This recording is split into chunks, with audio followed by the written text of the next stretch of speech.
Hello, everyone. In the quiet corners of her heart, Frances Swaggart had long carried the weight of unspoken pain, silent prayers, and untold memories.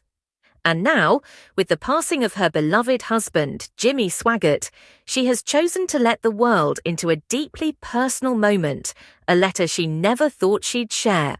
A letter written not with ink alone, but with years of heartbreak, forgiveness, and ultimately, peace. Titled simply, "I Forgave Him Before He Died," the letter reveals Frances's deepest reflections on a life lived in the public eye and the private battles that few ever saw. Frances begins her letter not with blame, but with grace. "To the man I once feared I would lose to the world," she writes, "I never stopped loving you, even when I was silent. There were moments I questioned everything, our ministry, our marriage, even my own strength. But through it all, I knew God was still working on both of us." Her words are soaked in both tenderness and truth, revealing a woman who stood by her husband during storms that could have shattered many.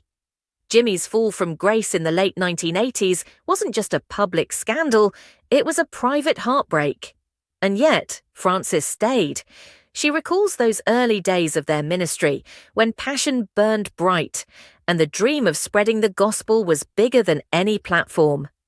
"You were a man on fire for God," she writes. "I watched you pour your soul into every sermon, every song, every soul you reached. And when the darkness came knocking, I prayed that light would return, not just to your ministry, but to your heart." Her words do not ignore the pain, but they wrap it in hope. Frances does not shy away from referencing the betrayal she felt, but she frames it as part of a much bigger story, a story of redemption, not destruction.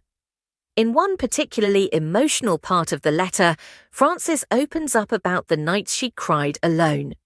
"There were nights I lay awake, listening to you sleep beside me, wondering if I still knew the man I married.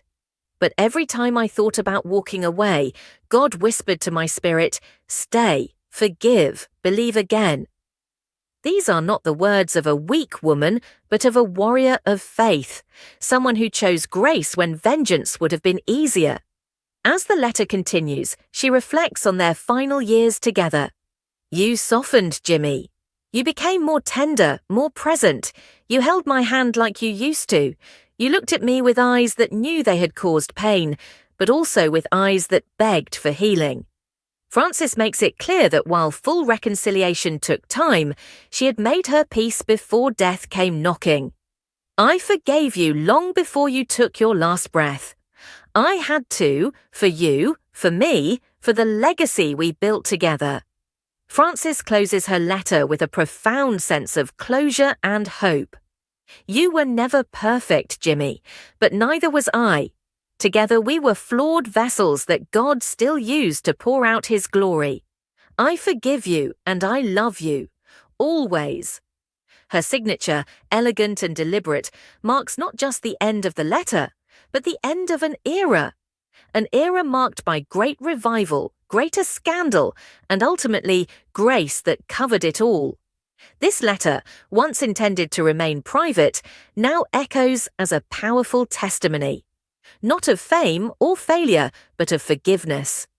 It reminds us that even behind the walls of the most public ministries are private tears, quiet endurance, and choices made not in front of cameras, but on the knees of prayer. Frances Swaggart, in her wisdom and humility, has given the world a glimpse into the heart of a woman who loved deeply, hurt quietly, and forgave completely. Thanks for watching.